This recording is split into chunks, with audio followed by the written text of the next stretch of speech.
Welcome back to 40-Minute Mentor on a Monday.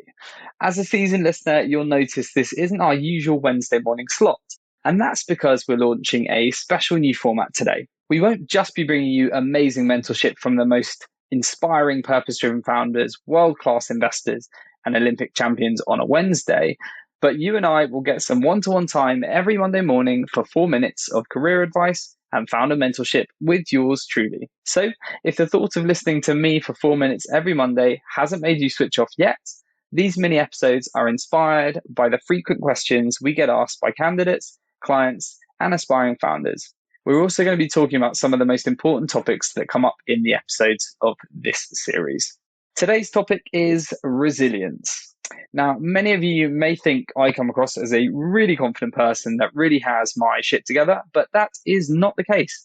I am full of self-doubt and imposter syndrome, and you probably don't know, but almost 5 years ago, I almost threw the towel in with JBM after a difficult period where I really questioned my ability to grow the business and lead the team effectively. Luckily, I dug deep, I found some resilience to keep going, and off the back of that, we've built the team back up again, had our record years back to back, launched this podcast, and had probably the best part of my career. So I thought might be quite useful to share some tips that have helped me over the last few years, and that I hope will help you as you build resilience for yourself and also your team. I think this is particularly important given we are approaching an economic downturn, which I'm keen to keep a positive lens on that. So here are my 3 tips. So number 1, unsurprisingly, I'm going to say get a mentor. A really good mentor will ask you challenging questions and keep you honest. They'll have your back no matter what. They'll build you up when they need it. They'll push you out your comfort zone. Mentorship for me has been so important and hugely valuable for the JBM story. It mainly comes in the form of our advisory board, which I'd recommend all founders have. And they have played a fundamental part in our journey. It was actually a former 40-minute mentor, Fred Jones, one of our board advisors, who really helped me see the wood from the trees when things were looking really tough. And without his input and guidance and mentorship, I don't think JBM would be where it is today. So go get yourself a mentor. You really won't regret it. Number 2, push yourself and your team out of your comfort zone. It's really easy to stay in your lane, do what you do best. But actually, I think if you look at it from a lens of not seeing challenges as really daunting and just, that you're going to fall flat on your face, but actually as amazing learning opportunities.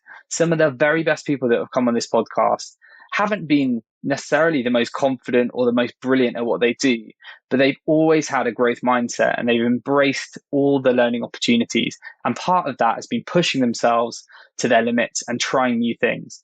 Sometimes it won't work, sometimes it will. But I think if you consistently push yourself outside of your comfort zone, even if it's a little bit each day, you'll build a lot of resilience off the back of it. And number 3 is for all you leaders out there. I think it is super important to create a culture of psychological safety in your companies. If you can do that, you're going to help your team build resilience. That's giving them the opportunities to try things and fail and make sure that they can learn from it, not feel attacked if they get things wrong. It's about creating a feedback culture where you are, as a leader, vulnerable enough to give feedback effectively and create a culture where that is the norm. And what you'll find from doing that is you'll become a stronger leader. You'll have a better culture because by being vulnerable as a leader, it will help your team to be more vulnerable too. And linked to the second point, if you feel that you can be your vulnerable self and you can bring your true self to work, you're going to push yourself outside your comfort zone and you're going to achieve more because you're going to have all the team trying to push themselves to be even better. So those are 3 points about building resilience that have helped me and I really hope will help you. I don't want to pretend to have all the answers because I definitely don't. I'd love to hear about how you're embedding resilience in yourself, your team, or your cultures. So please let us know at info@jbmc.co.uk. And there you have it.